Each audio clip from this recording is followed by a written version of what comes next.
Mga ka-repair, meron tayo ditong tanggap na repair, Acer. So, issue nito, may power, walang display. So, try natin. Pakulan yung charger. Tumilo na yung charging indicator. Power on natin. Ayan yung blue. Tumilo na yung power. Antay lang natin kung magdi-display.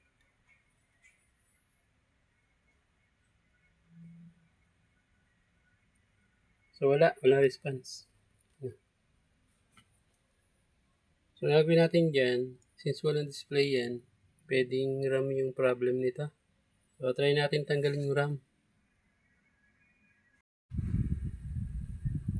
So, yun yung RAM niya, dalawang 4 gig. So, try natin tanggalin yung isa.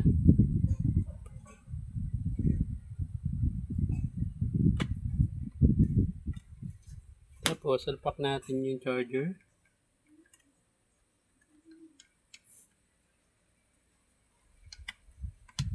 Tapos, try natin i-on. Kung magdi-display. Ayan, pinawa on ko na yan.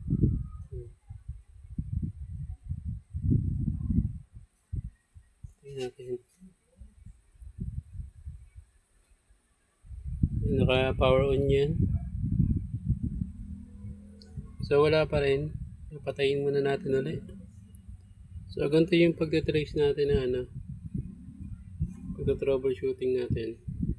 So, yun, nakapatay na. So, gutin ko lang yung gagawin natin dyan. Ibalik natin yung isang RAM. Ito naman yung tanggalin natin. So, kabit muna natin ito isa.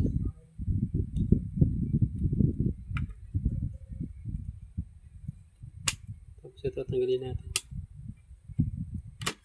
So, yan, tanggal na. Tapos, yan power on naman uli natin.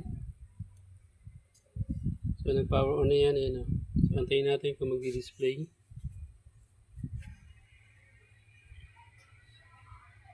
So, ayan, nag-display.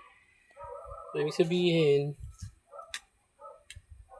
natin kung magbubutay, nag-boot na. Ibig sabihin, sira yung ating isang RAM. Ayan.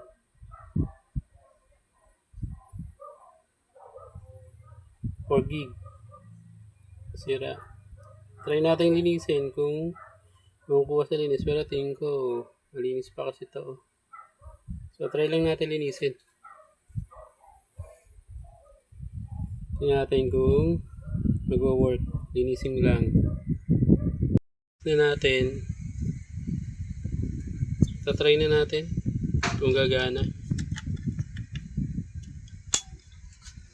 So, yan. So, ipa-power on ko lang.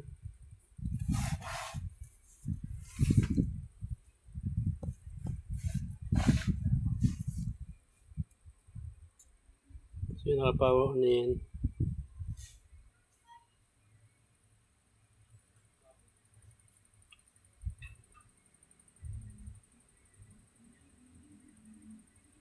So, wala talaga. Sira talaga yung isang memory RAM. So, sira talaga itong isang memory na to.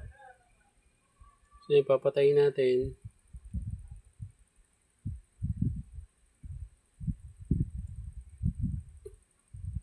So, yan, patayin na. So, tanggalin ulit natin itong sira. So, yan.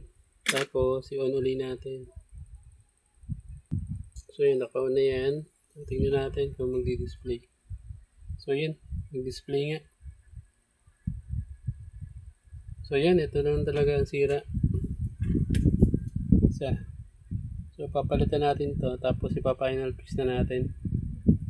Papalitan natin ng 4 gig.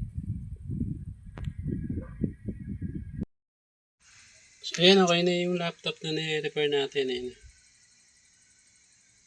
So, ito yung defective. So, pinalitan natin 4 gig din. Ayan, working na yan. So, ibabalik na natin ito kay customer.